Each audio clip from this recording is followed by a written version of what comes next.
Parang finals ang tindi ng naging tapatan ng Gilas Pilipinas at New Zealand sa kanilang unang laban sa FIBA World Cup Asian Qualifiers na umabot pa sa double overtime. Sorpresa para sa marami ang naging starting lineup ng Pilipinas matapos hindi isama si Justin Brownlee. Sa halip, pinangunahan ni na RJ Abarrientos, Junmar Fajardo, Troy Rosario, Dwight Ramos at Carl Tamayo. Ang ratsyada ng koponan para sa pambungad na laro na talagang hindi dapat palamasin ng mga fans. Mabilis na nalasa ang New Zealand sa pagbubukas ng unang quarter, ngunit agad itong sinagod ng tres ni Carl Tamayo na sinundan pa ng layup ni Dwight Ramos. Gayunpaman, mabilis na rumisponde si Wardenberg ng New Zealand sa pamamagitan ng 5 sunod-sunod na punto sa kalagitnaan ng quarter. Ipinasok na si Justin Brownlee, ngunit agad itong sinalubong ng double team na depensa ng kalaban na sinabayan pa ng sunod-sunod na tres ng New Zealand. Nakabutihang palad, nag-ambag ng pinagsamang 9 points sina Kevin Kembao at Juan Gomez Deliano mula sa bench upang isalba ang Gilas, dahilan para matapos ang unang quarter sa score na 23-17. Pabor sa New Zealand. Nagliyab si Kevin Kembao sa pagbubukas ng second quarter matapos magrehistro ng 8 straight points, tampok ang dalawang nagbabagang tres. Sinubukan man silang palamigin ng pamatay sunog na si Terangi ng New Zealand,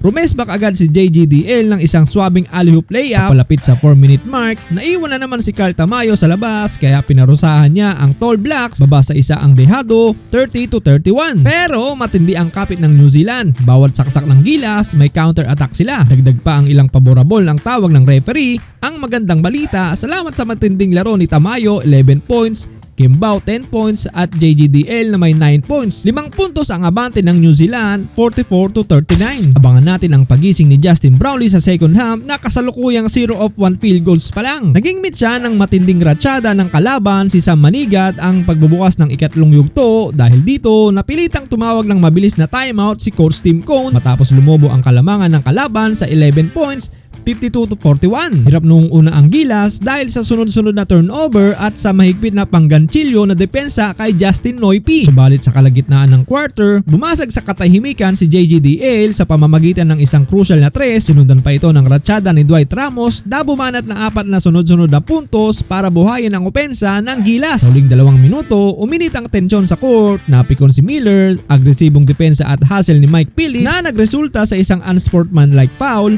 Sinamantala ito ni Philip at sa pamamagitan ng kanyang layup, matagumpay na naibaba ang abante sa 2 puntos na lang, 60-58. Hindi doon nagtapos ang ratsyada ng Gilas. Sa huling minuto, muling pumukol ng isang dambuhalang tres si JGDL upang tuluyang maagaw ang pangkalahatang pwesto at palakihin ang lamang sa 4. Bagamat nakasagot pa ng isang huling tres si Wardenberg, nananatiling nasa unahan ng Gilas Pilipinas sa score na 64-63. Sa ika-4 na yugto, uminit ang laro matapos magpakawala ng bank shot si RJ Abarrientos kasunod ng pangalawang unsportsmanlike foul ng New Zealand dahil sa siko ni AJ Edu. Sa kabila ng physical na laro ng kalaban, nananatiling kontrolado ng Gilas ang huling 5 minuto kung saan nagbuslo ng 3 si Kevin Kembao para iangat ang kupunan sa 6, 74-68. Gayunpaman, mabilis na nakabawi ang Tall Blacks at naitabla ang laro sa 77 hanggang sa makalamang pa sa huling minuto sa pamamagitan ng isang layup ni Corey Webster. Matapos ang magkasunod na turnover ni Justin Brownlee sa huling sandali, sinalba ni Juan Gomez Deliano ang Gilas gamit ang isang malaking tres upang itabla ang laro sa 83. Habang hindi naman binilang ang huling putback ni Ngatay